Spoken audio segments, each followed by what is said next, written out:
There we go. That is picked. I'll just turn it back again. Lock it back up. This comes with two keys. There is the withdrawal key, which doesn't have a notch on the end, and so that lets you pull the core out of a lock. Sorry. That lets you pull the core out of the lock. This is the operating key, but the one I have has a notch filed in it by the previous owner, which means it basically works just like the withdrawal key. Bit of a shame, but it doesn't really matter. Alright.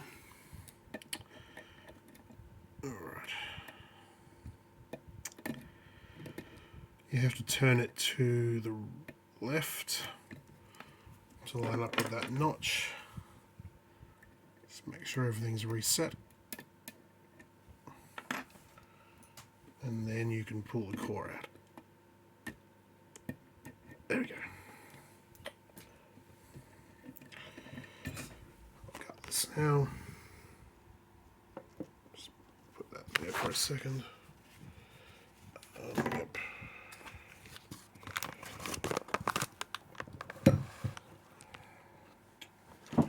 Just get my yellow mo tray. Alright, so basically, just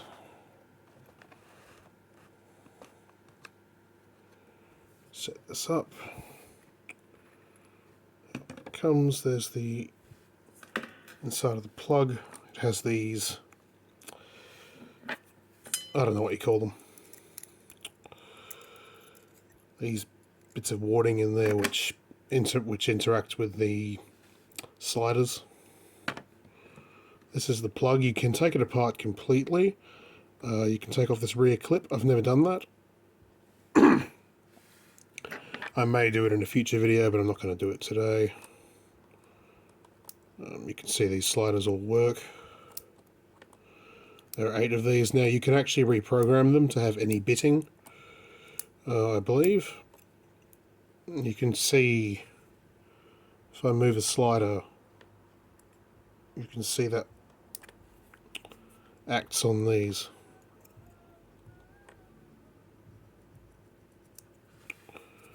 So there you go, and when you put the key in,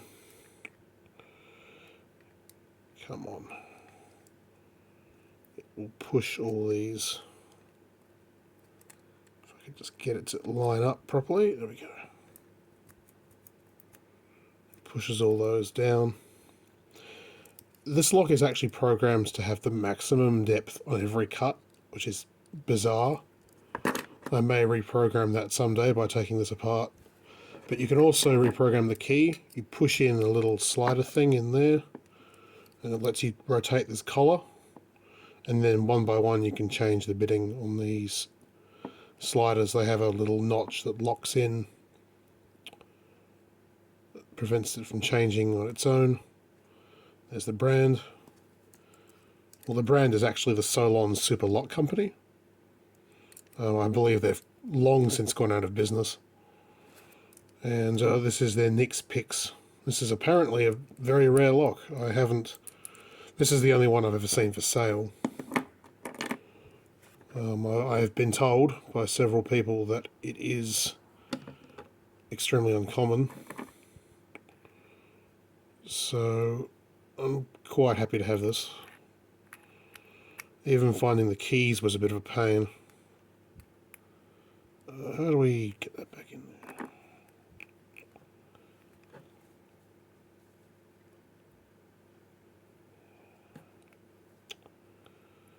It's not going to go now. How do we get that back in?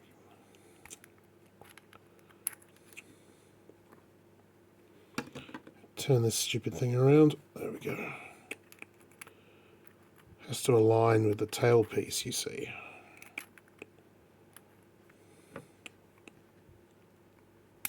There we go.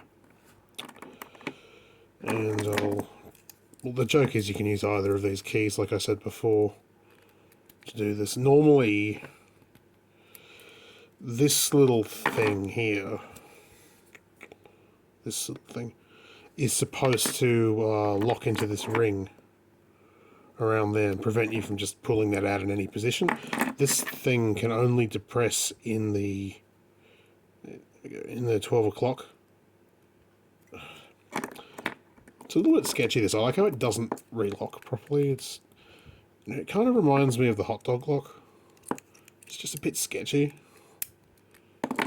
Maybe that's why they went out of business. But anyway, you can depress this thing only in the 12 o'clock position, which means you can only withdraw the operating key in that position. The withdrawal key doesn't have that, so obviously, I mean, the effect of that is you can pull it out like anywhere. It can be like half turned, and you can just pull it out, which is a bit dodgy. And I mean, that's the same way the hot dog lock works, right? You can just pull it out at any point in the rotation.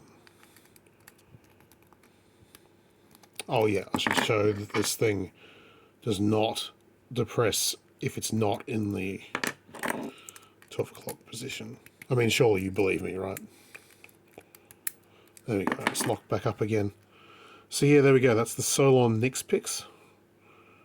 Yeah, I think that's about all there is. Yep, about all there is to that. Yeah, thanks for watching.